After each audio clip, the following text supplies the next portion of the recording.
नांदेड़ में विधान परिषद चुनाव को लेकर भाजपा का आत्मविश्वास बढ़ा हुआ है। पूर्व मुख्यमंत्री और सांसद अशोक चौहान ने दावा किया कि महायुति के भाजपा प्रत्याशी अमर राजूरकर भारी मतों से जीत दर्ज करेंगे। इस दौरान उन्होंने अब की बार 400 पार का नारा भी दोहराया। मौके पर बड़ी संख्या में भाजपा कार्यकर्ता मौजूद रहे। आमच्याकडे संख्याबळ महायुतीचं संख्याबळ जर पाहिलं तर पहिल्यापासूनच आम्हाला कॉन्फिडन्स होता की ही जागा महायुतीची म्हणजेच भाजपला सुटली पाहिजे।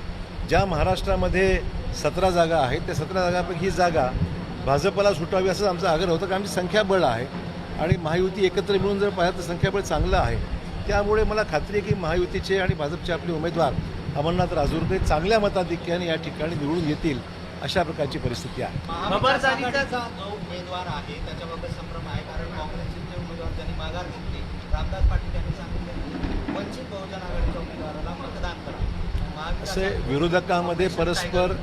विरोधकांमध्ये परस्पर एवढा समन्वयाचा अभाव आहे की त्यांच्यातच आपसात फार गोंधळाची परिस्थिती आहे आणि ती गोंधळाची परिस्थिती पाहिली तर त्यांच्या मतदारांना नेमकं काय करावं हेच त्यांना समजत नाही आहे आणि म्हणून वेगळी वक्तव्य आपण पाहतोय। नेते वेगवेगळ्या टोनमध्ये बोलत आहेत आणि म्हणून मला वाटतं की त्यांच्यातली असलेली गोंधळाची परिस्थिती, महायुतीचं जबरदस्त गठबंधन महाराष्ट्रामध्ये आणि तिन्ही पक्षाचे असलेलं इतकं सामंजस्य, यातून आमच्या सर्व जागा 16च्या आमच्या 17 जागापैकी 6 जागा बिनविरोध आल्या। 11 जागा ज्या आहेत उर्वरित 11 जागासुद्धा चांगलं यश आम्हाला महाराष्ट्रात मिळणार आहे।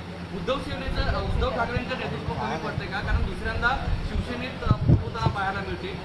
हजारांचा एक गट त्यांच्याकडे लोकसभा अध्यक्षाकडे गेलेला आहे। तर त्यांच्यातला हा अंतर्गत विषय, आम्हाला त्यात काही स्वारस्य नाही आहे। मग ते शिवसेनेमध्ये जे अंतर्गत जे काही सुरू आहे, त्यांचे जे खासदार आता वेगळा गट स्थापन करण्याच्या एकंदरीत हालचाली दिसत आहेत, त्यामुळे हा त्यांचा इंटरनल विषय, आमचं काही त्याच्यात रोल नाही आहे किंवा आमचं काही त्याच्यामध्ये, परंतु निश्चित या सगळ्या गोंधळाचा परिणाम या स्थानिक स्वराज्य सगळ्या ठिकाणी झालेला आहे। या फुटीची भूमिका आजचे विरोधक गोंधळलेले असं वाटतं का? नाही, माझी नीती काहीच नाही। मी पक्षाचा एक कार्यकर्ता म्हणून काम करत आहे आणि जे काय घडतं आहे ते आपोआप घडतं आहे, जे आम्हाला पोषक होत आहे। या सर्व फुटीमध्ये भाजपाची एक सावध भूमिका आहे। सगळे नेते मंडळी हे त्यांचा अंतर्गत वाद असल्याचं बोलत आहे। हे बरोबर आहे, त्यांच्या अंतर्गत काय विषय आहेत आम्हाला माहीत नाही आणि त्यामुळे त्यांच्यावर निष्ठा ठेवणारे जे खासदार होते त्यांनी वेगळी भूमिका घेतलेली स्पष्टच झालेलं आहे। ते कशामुळे घडतंय, काय घडतंय, हा विषय त्यांचा अंतर्गत, आमचा त्याच्यात काही संबंधाचं कारण नाही आहे।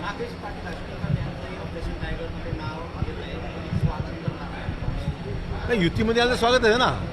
महायुतीमध्ये जे पक्ष आमच्यामध्ये अशी येतील त्यांचं स्वागतच करू, की शेवटी लोकसभेमध्ये आम्हाला बहुमत प्राप्त होतं आहे। लोकसभेमध्ये जे महत्त्वाचे निर्णय आगामी काळामध्ये अपेक्षित आहे ते निर्णय घेण्यामध्ये संख्याबळ आमचं वाढतं आहे, आपोआप वाढतं आहे।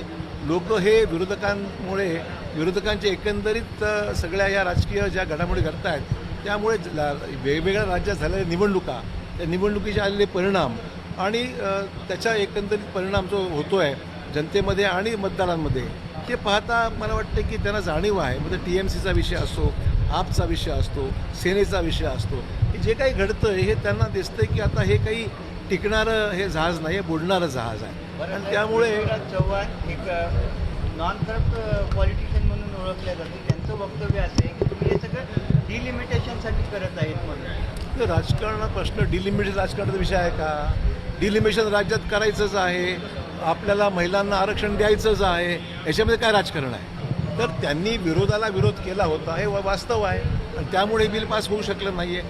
आता सगळे काळे ढग बाजूला सरत आहेत आणि संख्याबळाचा अंदाज घेऊन तो निर्णय वरिष्ठ पातळीवर घेतला जाईल काय करायचं ते। साहेब, MIMचा किती प्रभाव तुम्हाला या निवडणुकीत पाहायला मिळणार आहे? 20 मतं आहेत कारण आम्ही आमचं काही त्यांच्याशी संपर्क नाही किंवा त्यांच्याशी आमचा कुठलाही संवाद नाही आहे।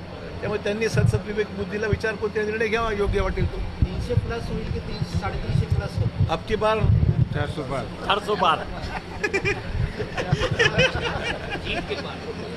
बरं, या निवडणुकीमध्ये आता भाजपचं हे विजयाचं सूत्र झालंय।